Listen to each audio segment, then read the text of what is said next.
This is Don, my 2019 Volkswagen Caddy short wheelbase version. Recently I was going away for the weekend and I've always wanted to do a micro camper conversion with it, and so I had 4 days to get it done. This is what happened.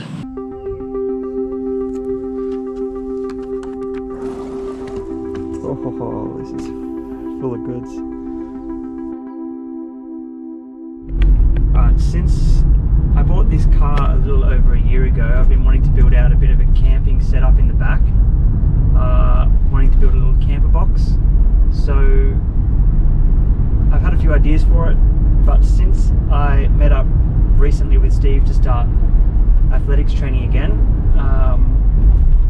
I've been talking to him about helping me do it because he's a woodwork teacher and a ex-cabinet maker. So he's helped me put together a bit of a plan. I'm off to meet him now at Bunnings at the hardware shop to get the materials, and then tomorrow we're building it.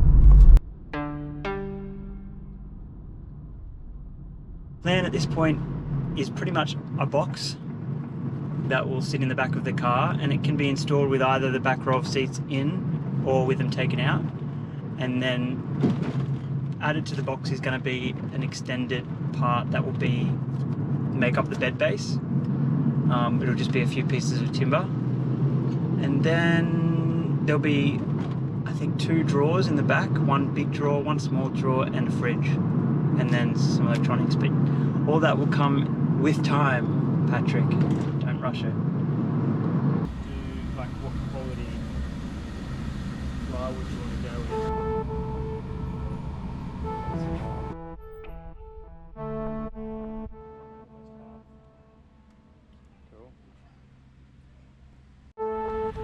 Whoa, they're heavy.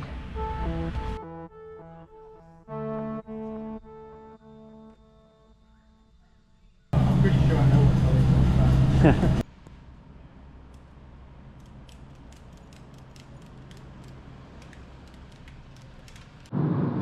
on. Day 2, heading to Steve's workshop to put together the box. Plan is to do it in a day, so we'll see how we go. Put together the box, make sure it all fits in the car properly, put together the drawers, put together the bed extension, and then lacquer it.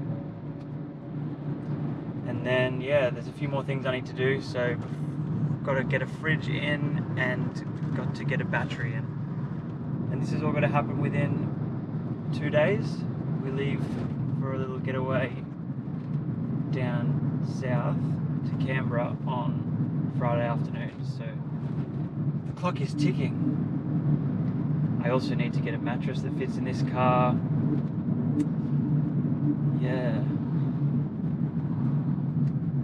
we'll see what happens. Watch this space. Alright, so once we got into the workshop, it was game on. We had to get this whole thing built in essentially 1 day. We started off by cutting the base and the sides of the box using the structural plywood. The base was made up of 3 separate pieces. It wasn't just one big piece, and that was to save on weight. And the sides were just the 2 sides. They were just big pieces. Steve was cutting it out on his big panel saw. That helped a lot with speed, and I was doing the very helpful job of grabbing pieces and throwing them back to him. Then we took the 5 pieces out to the car to see how they would fit. We noticed that the sides were just coming up, rubbing a little bit against the back of the seats when they were stood up, so we decided to take a little bit off the end of the sides, maybe 10 to 20 mil. Then we put those pieces together. Steve drilled the holes and I ran the screws in. Essentially just countersunk the screws. And that's us putting together the box. Steve used his battery-powered nail gun to put the pieces in place before we screw them in. That also helped speed things up. I don't know if it was 100% necessary, but it helped.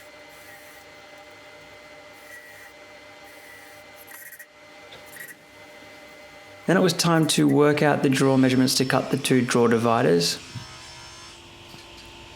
We had to fit, obviously, the fridge as well as 2 drawers. So So we cut the 2 drawer dividers, and this is us checking if they fit. This one that Steve's holding now is the one that will sit between the fridge at the bottom and the drawer at the top. And then this longer piece is the one that will sit between the big drawer on one side and then the fridge and smaller drawer on the other side. Once we were happy, we screwed them into place, and this is me again showing how handy I am putting some more screws in.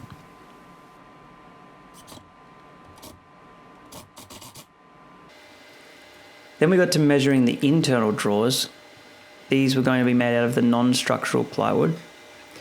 We put the drawer runners in there as well, as you can see, to sort of work out the exact measurements. And Steve did some deep calculations whilst I stood over him. Then we got to cutting out the drawers. Drawers are pretty simple to make. Essentially, they're 2 sides, a front and back, and a base. I don't think I filmed it, but again, they're pretty easy to put together just by using the countersunk screws all the way around.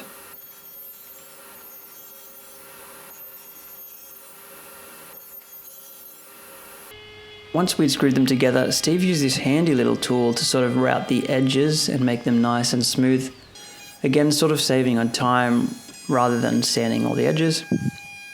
I asked him, and it's called a trimmer, and there was a 3mm pencil round on the end.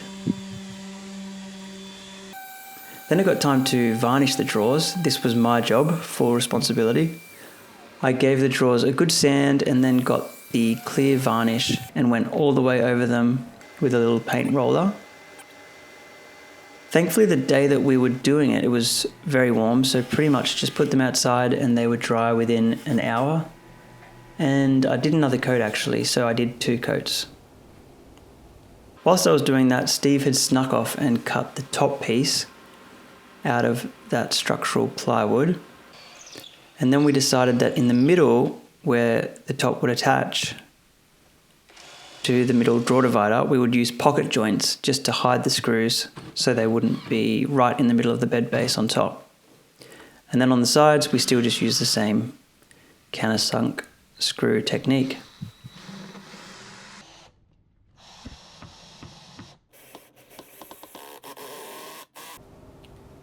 Then it came time to measure and cut the drawer fronts that would sit flush at the front of the box. We also had to cut these little wedges out so that you would be able to access the little levers at the front of the drawers at the bottom, which you just push down to open the drawers.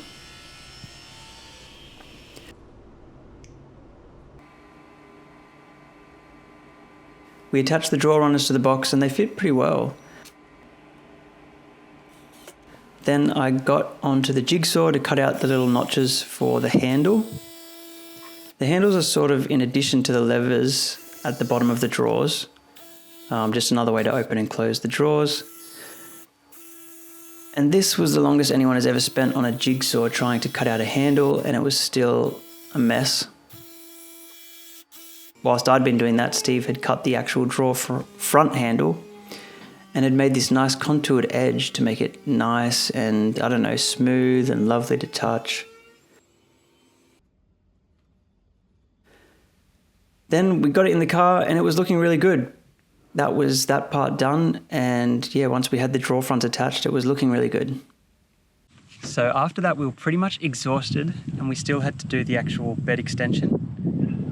So I didn't get a lot of footage, but there's still a few more clips that I'll keep showing, but I'll show you pretty much what we did. So we needed to build these, well, cut these to size, these 4 pieces, and they need to attach to the box. So essentially, there's a little bracket that we made that these slip into. I'll just show you that. So this is the bracket and just attaches with some screws. Steve literally made this by hand.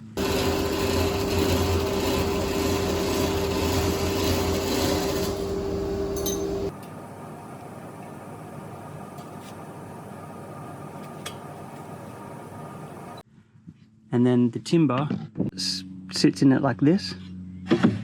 Oops. So without the slats across the middle, this is what it looks like. There's these 4 pieces on the outside. 1, 2, and then 2 across here. 1, 2. And they connect with these little joints. I can't remember what they're called, but they just sort of clip in like that.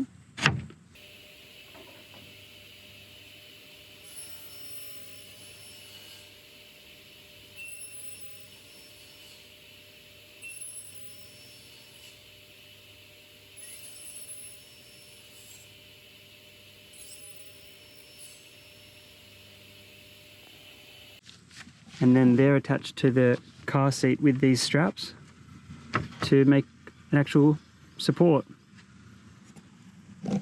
And then the bed slats sit across here. I'll show you that now.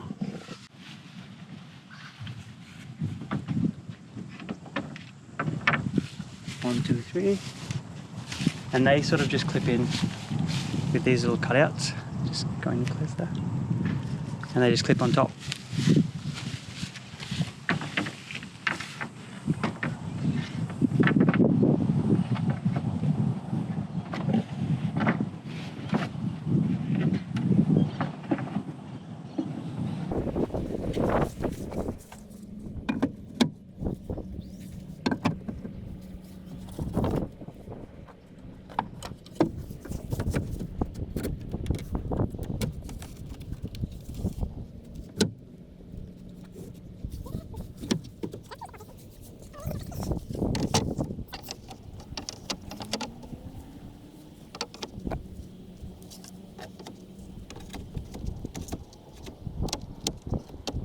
So these are what I use, these little alligator straps.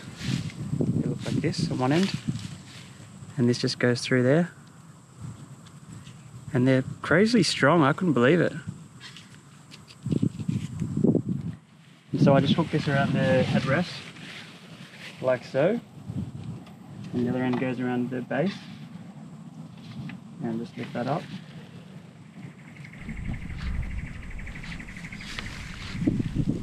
Just goes through there, and that holds me on the bed and holds the whole bed sort of up right above the seat here.